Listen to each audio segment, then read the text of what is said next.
제가 그 병원에 있을 때에 로비에 이렇게 앉아 있는데 아줌마 두 분이 모여서 얘기하는 것을 듣게 됐어요. 근데 그 아줌마 둘이 모여서 하는 얘기가 뭡니까? 두 가지잖아요. 남편 흉보고 자식 자랑하는 이야기잖아요. 근데 뭐 남편에 대해서는 하지는 않고 자기 이제 자식 자랑을 하는데 한 그 아줌마가 우리 아이가 고등학교 다닐 때 공부를 굉장히 잘했다는 거예요. 1등도 몇 번 하고. 그래서 서울의 유명한 좋은 대학을 들어갔는데 지금은 이제 대기업에 다니면서 직장 생활을 잘하고 돈도 많이 번다 이거예요. 그때는 옆에 있는 아줌마가 참 부럽다. 우리 아들은 공부도 못하고 속만 썩이고 있는데 너무너무 자기가 부럽다라고 하는 거예요. 근데 이제 그 말을 받고서 이 아줌마가 또 하는 말이 뭐냐면은 그런데 참 며느리가 잘 들어야겠긴데 그게 걱정이다. 그러는 거예요. 뭐가 그 걱정이고 뭐 대기업 다니고 돈도 잘 버는데 며느리감이 줄을 섰을 기다. 뭐 그러더라고요. 그래도 그게 아니다. 어떤 집을 보니까 며느리가 잘못 들어와가지고 부모 자식 간의 관계가 완전히 이건 뭐 원수지간이지 가족이 아니더라. 그러면서 걱정을 하는 거예요. 공부도 잘했고 좋은 대학 나와서 대기업들 다니고 있는데 좋은 며느리가 들어와야 될 텐데 하면서 걱정하고 근심을 하는 거예요. 벌어진 일을 놓고서 근심하는 게 아니더라고요. 앞으로 벌어질 일들을 놓고서 걱정하고 근심을 하더라는 겁니다. 제가 그 얘기 가만히 들으면서 참 걱정도 태산이다. 앞으로 벌어질 일 그리고 지금 닥치지도 않은 일들을 놓고서 저렇게 염려하고 걱정하고 또 저렇게 이박을 하다니 참 사람 참 어리석기 짝이 없구나 속으로 그런 생각을 한 적이 있었어요. 여러분 그렇습니다. 사람들이 가만히 보면은 그 걱정하는 거 보면은요 안 되는 일들을 놓고서 걱정하기도 하지만은 또 잘 돼도 걱정을 해요. 그러니까 늘 걱정을 달고 살아가는 것이 우리의 인생의 모습인 거예요. 만약에 우리가 내일 우리 가족에게 이런 일들 생기고 저런 일들을 생기면 어떻게 하지? 그래서 오늘 하루 종일 걱정하고 내일에 대해서 염려를 하면서 하루를 보냈어요. 그래서 걱정하는 그 내일이 닥쳤어요. 그 내일이 됐는데 아무 일도 벌어지지 않아요. 걱정하고 근심했었던 일들이 하나도 생기지 않았어요. 그러면 어제 걱정하고 염려하면서 하루 종일 보냈었던 그 시간은 어떻게 되는 것입니까? 완전히 헛된 시간으로 날아가 버리고 말잖아요. 사람의 걱정이라고 하는 것은 그래요. 사실은 아무 쓸데없는 걱정이고 근심이고 염려인데요. 그렇게 걱정하고 근심하다 보면은 다 시간 낭비하는 것이고요. 그리고 지나고 보면은 다 그 쓸데없는 걱정이었네. 이렇게 그렇게 생각하게 되어지는 부분들이 있는 거예요. 요즘 많은 분들이 공황장애를 앓고 있습니다. 아마 여러분들도 그런 경험을 갖고 계신 분들이 더러 있을 거예요. 갑자기 숨이 답답하고 숨이 막히는 것 같이 그렇게 막 불안함이 막 밀려오는 거예요. 누가 죽이려고 덤벼드는 것도 아닌데 내가 꼭 죽을 것 같은 거예요. 막 호흡이 막 가빠지고 말이죠. 불안하기 짝이 없어요. 초조해지고요. 막 긴장하고 손에 막 땀이 이렇게 나고 온몸에 땀이 막 흐르는 이런 증상을 겪고 있는 분들이 요즘 많이 생기고 있습니다. 뭐 그뿐만 아니라 불면증과 우울증에 시달리는 분들도 많이 계세요. 뭔가 스트레스를 받고서 뭐 이렇게 막 짓눌려 있으면은요 밤에 잠을 제대로 자지 못하지 않습니까? 그래서 수면제 약을 먹어야 잠을 제대로 주무시는 분들이 한두 분이 아니세요. 어떤 분은 아무 이유 없이 아파요. 몸에 특이한 질병이 있는 것도 아닌데 병원에 가보면은 별 이상이 없고 증상도 없어요. 그런데 자기는 아프다 이거예요. 병 없이 아픈 거예요. 기분도 쉽게 우울해지고요. 짜증도 나고요. 신경질만 늘어나고요. 식욕도 없어. 밥맛도 다 떨어졌어요. 삶의 의욕도 별로 없어졌어요. 그게 만성적인 그런 불안, 만성 두려움이 그 사람 가운데 자리 잡고 있게 되니까 그런 거죠. 여러분, 인생을 살면서 우리가 주어진 인생을 왜 그렇게 염려하고 걱정하면서 근심에 빠져서 살아가는 것일까요? 어떤 사람은 돈 많으면은 내가 아무 걱정 없이 행복하겠다 이렇게 생각하고, 또 어떤 분은 내가 성공하면은 뭐 별 걱정 없이 행복한 인생을 살 수 있지 않겠나 이렇게 생각하지만은 그러나 그렇지 않아요. 많이 가진 사람도요, 불행한 삶을 사는 사람도 많이 있고, 걱정 근심에 빠져 사는 사람들이 한둘이 아닙니다. 높은 지위에 올라가 있으면은요, 그만큼 책임감도 크고 부담감도 커지기 때문에 스트레스도 쌓이고요. 그리고 업무에 눌려가지고서요, 엄청난 그 과로 때문에 쓰러지는 사람들도 한둘이 아니에요. 그러니까 없으면 없는 대로 걱정이고 있으면 있는 대로 걱정인 것이 인생의 모습인데, 오늘 성경 말씀을 보니까 하나님께서는 우리에게 뭐라고 말씀하고 있습니까? 내가 너희에게 평화를 준다. 평강을 안겨다 준다. 주님께서는 우리가 평안하기를 원하신다라고 하는 거예요. 그래서 그 평안을 주길 원하시는데, 주님께서 주시는 평안은 세상에서 없는 그런 평안과 다르다라고 말씀하고 있는 겁니다. 오늘 주님께서 주신 이 평안과 관련해서 우리가 세 가지 교훈들을 함께 나누고 함께 은혜를 생각해 보고자 합니다. 첫째는, 여러분, 불안과 두려움이라고 하는 것은 우리의 생각의 문제라고 하는 거예요.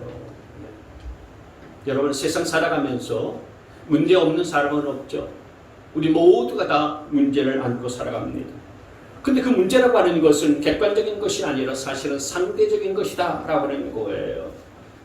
그러니까 그 문제를 어떻게 보느냐, 보는 사람에 따라서 그것이 문제가 될 수도 있고 또 문제가 되지 않기도 하는 거예요. 그래서 어떤 사람에는 이것이 위기지만 어떤 사람에는 그것이 기회가 되기도 하는 거죠. 어렸을 때는요, 바닷가에 가서 파도가 치면은요, 작은 파도일지라도 그거 보면서 무서워하는 아이들이 있어요. 작은 파도인데, 그래서 뒷걸음치지 않습니까? 파도가 치면은 자기한테 덤벼드는 것 같아서 놀래가지고 기겁하는 그런 아이들이 있어요. 근데 커서 어른이 돼서 보니까 그 파도는요, 아무것도 아닌 거예요. 오히려 파도가 치면 칠수록 더 큰 파도를 즐기고 서핑을 즐기는 사람들도 있지 않습니까? 그러니까 그게 문제가 안 되더라는 것입니다. 그러니까 문제를 받아들이는 용량에 따라서 그게 문제가 될 수도 있고 문제가 안 될 수도 있는 거예요. 어떤 사람이 큰 중병에 걸렸습니다. 그래서 병원에 입원해서 누워있고 아파하고 고통스러워하고 있는데 자기 옆에 분을 보니까 별로 안 아픈 것 같이 보이는 거예요. 작은 병을 갖고서 입원해 있는 같은 병실에 있는 그분을 보니까, 야, 내가 저 정도만 해도 나는 참 감사하겠다, 이런 생각을 갖는 거예요. 그런데 그 작은 병 때문에 지금 병원에 입원해 있는 사람은요, 이 큰 병을 앓고 있는 사람의 심정을 몰라요.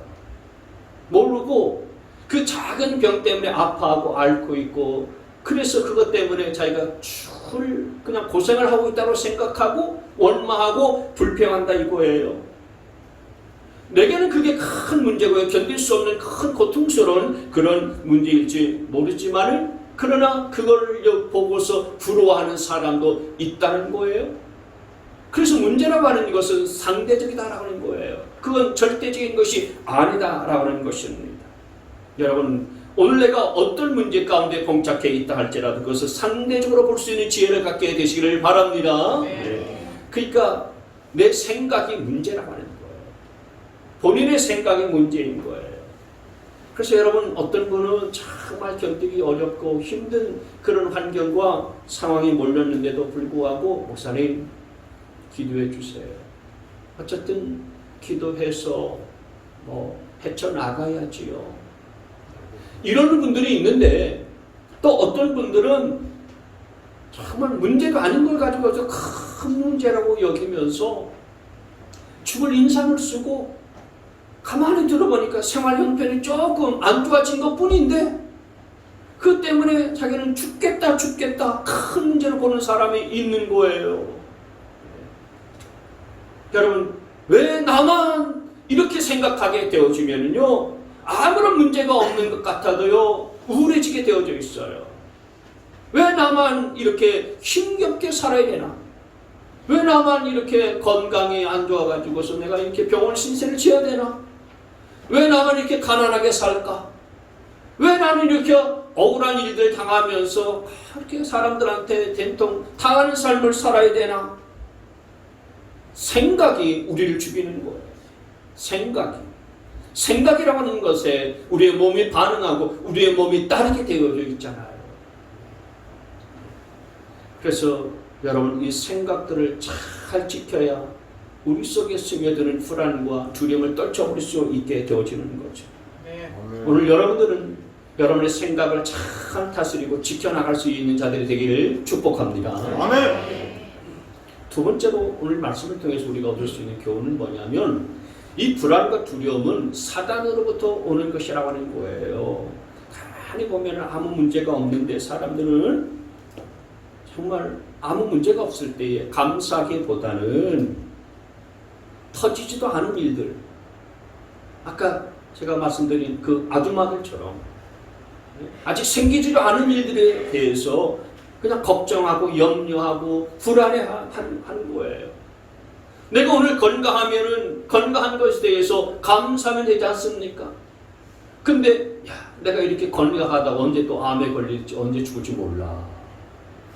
이러면서 불안하게 살 이유가 뭐가 있습니까?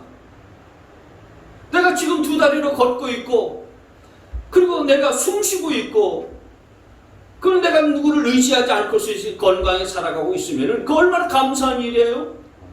근데 내가 집안의 내력을 보니 그리고 또 우리 조상들을 보니 부모님을 보니 나도 그런 내력이 있을 것 같은데 이러다가 혹시 갑자기 그냥 죽으면 어떻게 하나? 그 염려와 걱정, 근심이 우리를 휩싸일 때가 있는 거예요. 그래서 괜스레 걱정하고 괜스레 염려할 때가 있는 거죠. 여러분, 그건 우리가 그냥 우리 생각 속에서 하는 것이 아니고 우리의 생각을 조종하는 악한 사단이 주는 그런 마음이고 그런 생각이라는 사실들을 기억하셔야 됩니다. 왜냐하면 사단은 우리의 생각이 얼마나 중요한지를 잘 알고 있기 때문에 끊임없이 우리의 생각을 공격하는 거예요. 그래서 우리의 생각 속에 불안을 심어주고요, 두려움을 계속해서 심어주는 겁니다. 여러분, 오늘 여러분이 왜 교회 나오셨습니까? 오늘 주일이니까 내가 교회 가서 예배를 드려야지. 이렇게 생각하고서 교회 나와서 하나님 앞에 예배 드린 거 아닙니까? 그리고 예배 마치고 돌아가서는 내가 뭘 해야지. 이렇게 생각하고서 그 일을 하잖아요. 그러니까 이 생각에 따라서 우리의 몸과 우리의 행동이 반응이 나오게 되어져 있는 거예요. 그래서 우리의 삶은 사실 생각이 조종을 받는 거죠. 근데 사단이 그거 다 아는 거예요. 저 사람의 생각을 조종하면은 내가 저 사람을 넘어뜨릴 수 있고 저 사람을 쓰러뜨릴 수가 있고 내가 저 사람을 내 종으로 만들 수 있다. 이렇게 생각하게 하니까요. 사단이 그걸 알고서 우리의 생각을 주장하고 조종하는 거예요. 근데 우리의 생각을 조종하고 주장하는데 어떻게 하냐? 불안함과 그리고 두려움을 심어주면서 우리를 주장하고요. 우리를 다스리는 겁니다. 그렇기 때문에 여러분, 영적인 원리에서도 보면은 내가 죽느냐 사느냐 하는 문제들 사실은 다른 데 달려있는 것이 아니라 내 생각에 달려있는 겁니다. 하나님이 살아계시고 그리고 하나님이 나를 붙드시고 계시다. 나는 살아계신 하나님의 자녀다. 하나님이 내 삶을 지켜주시고 주관하여 주시고 인도해 주신다. 여러분, 이런 생각을 우리가 갖게 되어지면은 하나님이 주시는 많은 것들 속에서 기쁨과 평안을 누리면서 살게 되지만은, 그러나 그렇지 아니하고서 우리 생각 속에 하나님이 뭐 계시긴 뭐 하나님이 계셔. 하나님이 살아계신다고? 차라리 나를 믿고서 사는 것이 더 낫지? 여러분, 이렇게 생각하면서 살아가는 사람은 하나님이 우리에게 주시는 그 축복들을 제대로 누리지 못하고 어리석은 인생으로 전락해버리고 마는 거예요. 그 때문에 사단이 항상 우리를 공격할 때는 우리의 어디를 공격하냐면 우리의 생각을 공격하고, 그 생각을 공격할 때 특별히 불안과 두려움을 심어다 주고, 그리고 그 불안과 두려움을 가져다 주면서 우리를 넘어뜨리려고 공격하는 겁니다. 그래서 불안과 두려움이 우리의 마음속에 자리 잡게 되어지면요, 하나님이 보이지 않아요. 하나님의 말씀이 들리지도 않습니다. 그래서 괜히 불안한 마음 때문에 내가 아무것도 못할 것 같이 그렇게 생각이 들고요. 점점점 그 두려움과 불안이 내 마음속에 뿌리를 내리고 그것이 자라기 시작하면서요, 야, 나는 이것도 못하고 저것도 못하니까 쓸모없는 인생인가 보다, 이런 생각에 빠지게 되는 것입니다.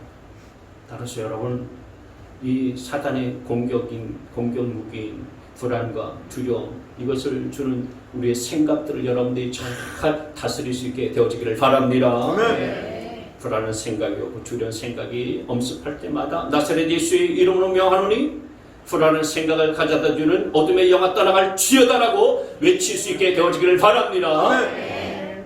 요한복음 13장 말씀에 보면은 여러분 아시는 것처럼 예수님의 12제자 중에 가룟 유다가 왜 예수님을 팔았습니까?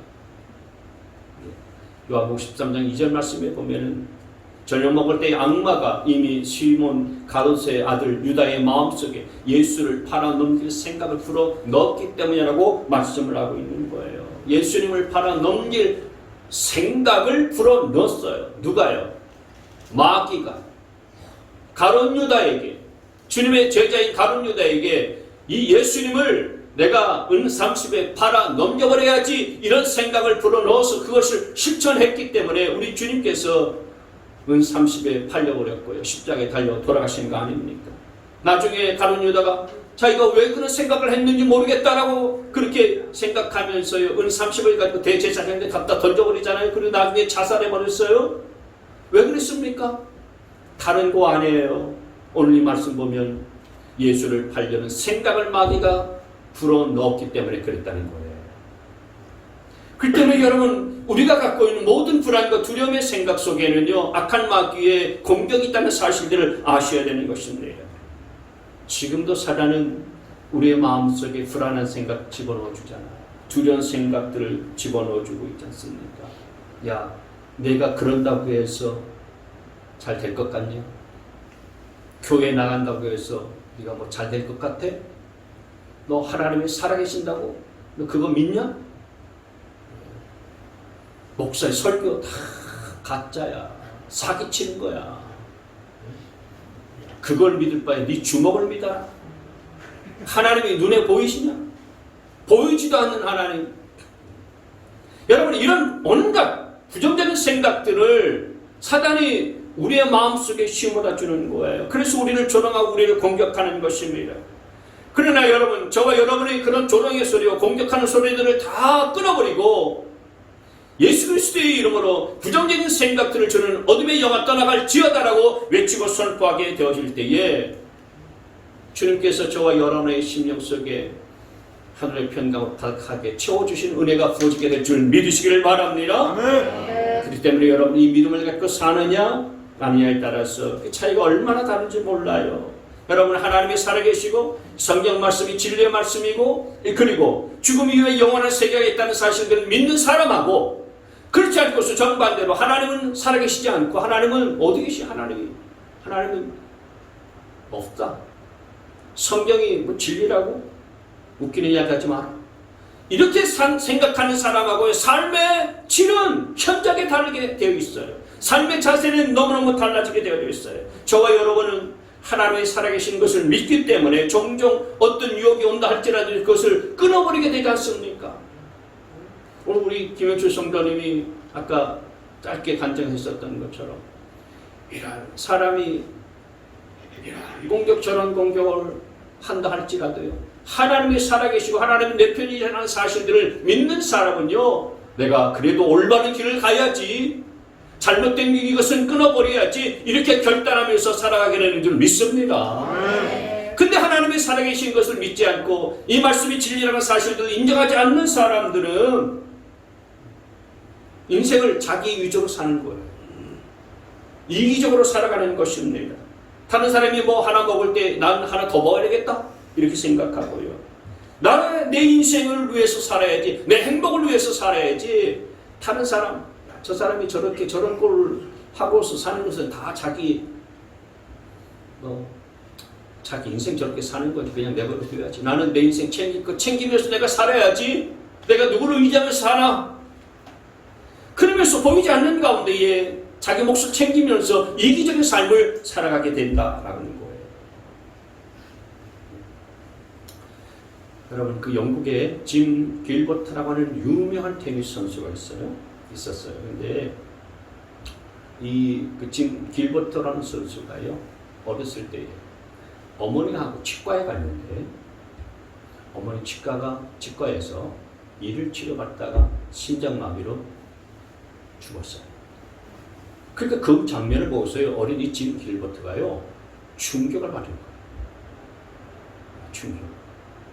그래서 이제 나중에 유명한 그 영국의 테니스 선수가 됐는데, 그때 트라우마가 남아있어가지고요, 자기가 이빨 닦지도 않고요, 이가 막 썩어가는데도 치과에 가서 진료받을 생각조차 하지 않는 거예요.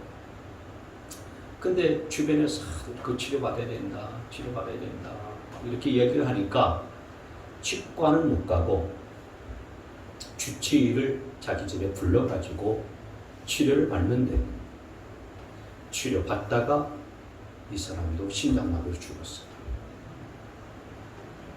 치과 치료를 받다가. 웃기는 이야기 같잖아요. 실제 있었던 이야기예요. 불안한 생각이 사단이 심어다 주었던 그 두려운 생각이 이 사람을 죽인 거죠. 여러분, 우리가 인생 살면서 두렵고 불안한 생각을 사단이 계속해서 우리의 생각 속에, 우리의 마음속에 집어넣고 있어요. 근데 우리가 그것을 자꾸 받아들이다 보면은 그게 우리의 마음속에 뿌리를 내리고 있다가 결국에는 우리도 그 생각에 따라서 죽게 되고 마는 거예요. 그렇기 때문에 사단이 내 생각 속에 부정적인 생각, 불안한 생각들을 자꾸 심어다 주고, 너 안 된다. 네 집안은 안 될 거다. 네 자식들은 안 될 거야. 이렇게 공격해 올 때마다 여러분, 다시 한번 말씀드리는데 예수의 이름으로 물리칠 수 있게 되어지기를 바랍니다. 아멘. 예수의 이름으로 명하노니 부정적인 생각은 떠나갈지어다라고 그렇게 선포하고 물리칠 수 있게 되어지기를 바랍니다. 아멘. 그런 의미에서 한번 따라 삽시다. 아멘 하는 게 중요한 게 아니에요.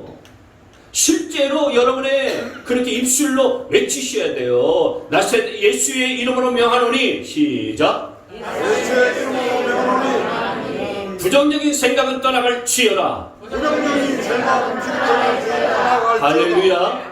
네. 그렇게 외치시길 바랍니다. 아멘. 그렇게 사단을 대적하고 물리칠 수 있게 되어지기를 바랍니다. 아멘. 마지막 세 번째로 또 하나 교훈은 뭐냐면, 우리가 하나님을 의지하는 것이 평안을 누릴 수 있는 비결이라는 거예요. 여러분, 두려움을 떨쳐버리고 불안을 떨쳐버리고 참된 평안을 누릴 수 있는 비결은 다른 데 있지 않아요. 하나님만을 온전히 붙잡고 의지하는 거예요. 찬송가를 보면 말이죠. 찬송가에 그 크신 하나님의 사랑 말로 다 형용할 수 없네. 그러면서 하늘을 두루마리 삼고 바다를 먹물 삼아도 다 기록할 수 없다고 그랬어요. 그런데 여러분, 하나님의 사랑도 그렇게 기록할 수 없을 정도로 크고 형용할 수 없는데, 우리가 가지고 있는 염려와 근심과 걱정과 불안한 것들을요, 가만히 세어보면요, 정말 하루를 두루마리로 삼고 바다를 먹물로 삼아도 다 기록할 수 없을 거예요. 우리는 그토록 염려하고 걱정하고 근심하면서 살아가고 있는 자들인 것입니다. 루마니아 공산 치하에서요, 고통을 당하는 리차드 범브란트랑 목사님이 계세요. 근데 그분이 감옥 속에 갇혀 있는 동안에 하나님의 말씀을 쭉 읽는데, 하나님의 말씀을 읽으면서 이 말씀 속에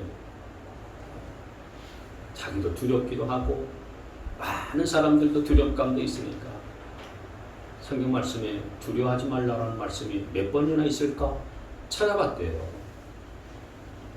두려워하지 말라는 몇 번이 있을 것 같습니까? 이 성경에. 이 리차드 본 브란트라는 목사님이 감옥 속에서 그 말씀을 찾아봤어요. 그 구절을 찾아봤어요. 두려워하지 말아라. 두려워하지 말아라. 두려워하지 말아라. 365번이 있더랍니다. 365번? 1년이 365일 아닙니까? 두려워하지 말라는 말이 왜 365번이나 있는 거지? 목사님이 가만히 생각하고 묵상하다 보니까 아, 그렇구나. 1년 365일 단 하루라도 두려워하지 말라는 말씀이구나. 그렇게 깨달았다는 거예요. 그래서 그 옥중에서 두렵고 불안한 가운데서도요, 그 말씀을 깨닫고서요, 두려움과 고통보다는 기쁨과 평안 속에서 옥중 생활을 잘 감당하고서 나왔다는 것입니다. 여러분, 요즘 심장마비로 돌아가는 분들이 많아요. 건강했던 분들이요. 잠자리에 들 때는요, 평안하게 잘 주무시다가 아침에 일어나 보니까요, 세상을 뜨신 거예요. 연세가 많지도 않아요. 50대 초반이에요.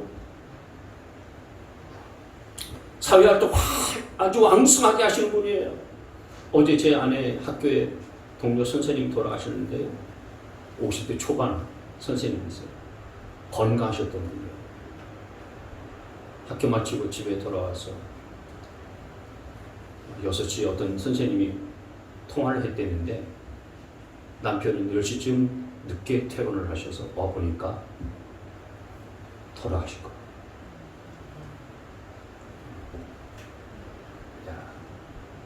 그러니까 아침에 남편이 출근할 때는 아내가 그렇게 될 것이라고는 상상이나 했겠습니까? 돌아와서 보니까 아내가 죽고서 심장마비로 죽고서요, 유명을 달리해 있는 거예요. 우리나라 한국의 40대 50대 돌연사 이 확률이 세계에서 제일 높다고 그러잖아요. 그러니까 참 우리나라 사회는요, 치열한 스트레스가 있는 거예요. 살기 위해서 몸부림치면서 사니까 이게 세계 어느 나라보다도 경쟁이 아주 치열하고 그러니까 살아가는 게 너무나 버겁고 힘겨운 거예요. 여러분, 우리의 생사화복은 하나님께 달려있는 줄 믿습니다. 내가 죽고 사는 것이 내 손에 달려있는 거 아니고요, 하나님께 달려있는 거예요. 하나님이 지켜주셔야 되는 줄 믿으시기를 바랍니다. 그러니 내가 하나님을 의지하고 믿음으로 사람들이 위기다라고 할 때에 나는 그것을 위기라고 여기지 아니하고 문제라고 여기지 아니하고 하나님을 더 의지할 때에 그 위기도 기회가 되는 줄 믿으시기를 바랍니다. 내 생명 하나님께 달려있어요. 하나님께서 나를 지켜주신다. 여러분, 이 믿음 갖고서 사실 수 있게 되어지기를 바랍니다. 아멘. 우리가 잘 아는 이사야서 41장 말씀에 이같이 말씀하셨어요. 같이 한번 믿습니다. 넘겨보세요. 시작. 내가 너와 함께 있으니 두려워하지 말아라. 내가 너의 하나님이니 떨지 말아라. 내가 너를 강하게 하겠다. 내가 너를 도와주고 내 승리의 오른팔로 너를 붙들어 주겠다. 아멘. 왜 두려워하지 말라고 말씀하고 있습니까? 하나님이 계시니까.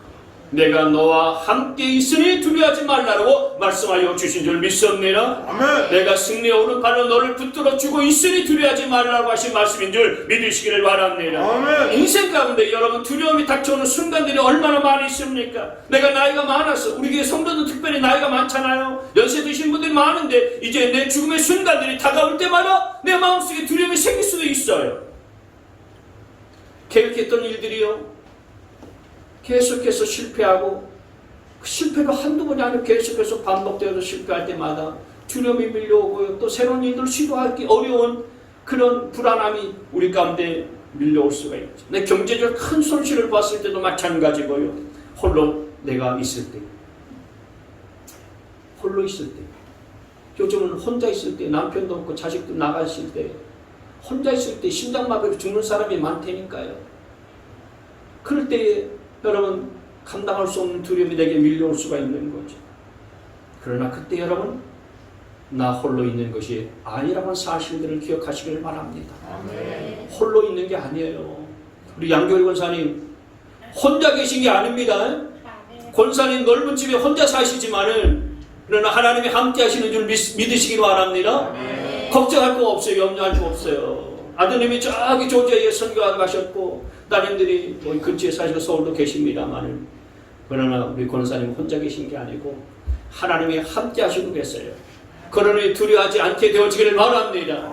하나님이 오른팔로 붙들어 주겠다고 말씀하셨으니까 이 말씀을 믿고 의지할 수 있게 되어지기를 바랍니다. 아멘. 찬송가 449장 말씀에 보면 넘겨보세요. 이 세상의 친구들 나를 버려도 나를 사랑하는 이 예수뿐일세. 예수 내 친구 날 버리지 않네. 온 천지는 변해도 날 버리지 않네. 하나님은 버리지 아니하시고 나와 함께 계신 분이신 것을 믿으시기를 바랍니다. 그렇기 때문에 하나님만을 의지하는 믿음 가지고 여러분 가운데에 덤벼들고 있는 불안과 두려움을 이기면서 주님이 주시는 평안을 누리며 살아갈 수 있게 되어지기를 바랍니다. 어떻게 하나님을 의지하는 것입니까? 하나님을 의지한다는 것은 어떻게 의지하는 게 하나님을 의지하는 거예요? 함께 한다. 예? 다른 거 아니에요. 하나님의 생각, 하나님의 의도, 하나님의 뜻이 담긴 이 말씀을 붙잡고 기도하는 것이 하나님을 의지하는 거예요. 하나님을 의지한다. 보이지 않는 하나님을 어떻게 의지하는 겁니까? 이 말씀 붙잡고 하나님 앞에 매달려서 기도하는 것이 하나님을 의지하는 것이라는 사실을 믿고서 여러분 약속의 말씀을 붙잡고 기도하며 사실 수 있게 되어지기를 바랍니다. 여러분 제가 병원에 입원했을 때 2달 동안 입원해 있는 동안에 전실 마취 하는 수술을 3번이나 했어요. 다리 때문에 2번 했고요. 그 다음에 그 피부 이식 수술 때문에 또 한 번 전신 마취 수술을 받았는데 3번을 수술을 받았습니다. 저는 60평생을 살아가면서 한 번도 병원에 입원한 적도 없었고요. 막 큰 감기를 알아가지고요. 참 힘들었었던 적도 별로 없었어요. 그러니 전신 마취 수술할 때 수술실에 들어가는 마음 좀 무겁고 두렵지 않았겠어요? 혹시 마취 이게 깨어나지 못해서 죽으면 어떻게 하나? 하나님이 날 부르시면 하나님 앞에 바로 가야 되나? 뭐 이런 생각도 들지 않았겠습니까? 그런데 여러분 제가 3번 수술을 받으러 들어갈 때마다 한 번도 두렵지 않았었고요. 불안하지 않았어요. 단 한 번도 걱정되거나 염려하거나 초조하거나 긴장되지도 않았어요. 오히려 평안했습니다. 하나님께서 그런 평안한 마음을 주셨어요. 근데 여러분 왜 그토록 평안한지 아십니까? 하나님께서 병상에서 새겨주셨던 말씀이 있었기 때문에 그랬어요. 그 말씀 제가 지난번에도 말씀드린 적이 있나요? 시편 31편 9절 말씀이에요. 여호와여 내가 고통 중에 있사오니 내게 은혜를 베푸소서. 하나님이 내게 그 말씀을 주셨어요. 내가 고통 가운데 있을 때 하나님은 분명히 내게 은혜를 베푸실 것이다. 이거 믿으니까요. 수술실에 차가운 수술실에 들어간다 할지라도 그때마다 아무런 불안함과 두려움도 없었고요. 평안한 가운데 수술실에 들어갔어요. 내가 이 말씀 붙잡고서 하나님께서 수술실에서 내게 은혜를 베푸셔서 나와 함께 하실 것이다. 이렇게 믿으니까요. 조금도 겁나지 않았었던 것입니다. 하나님의 은혜가 부어지게 되면 하나님께서 우리 가운데 주시는 놀라운 평안이 임한다는 사실들을 믿으시기를 바랍니다. 그러니 여러분 불안과 두려움의 이 시대 속에서 우리가 평안하게 살아가는 비결은 다른 것에 있지 아니하여 하나님의 은혜가 임해야 되는데 그 하나님의 은혜는 말씀과 기도를 통해서 우리 가운데 임하게 된다는 사실들을 믿으시기를 바랍니다. 아멘. 그러니 말씀 붙잡고 기도하면서 하나님을 의지하여서 여러분 이 불안한 시대를 이기며 살아갈 수 있게 되기를 바랍니다. 두려움을 하나님이 극복하고 이기면서 살아갈 수 있는 여러분 되시기를 바랍니다.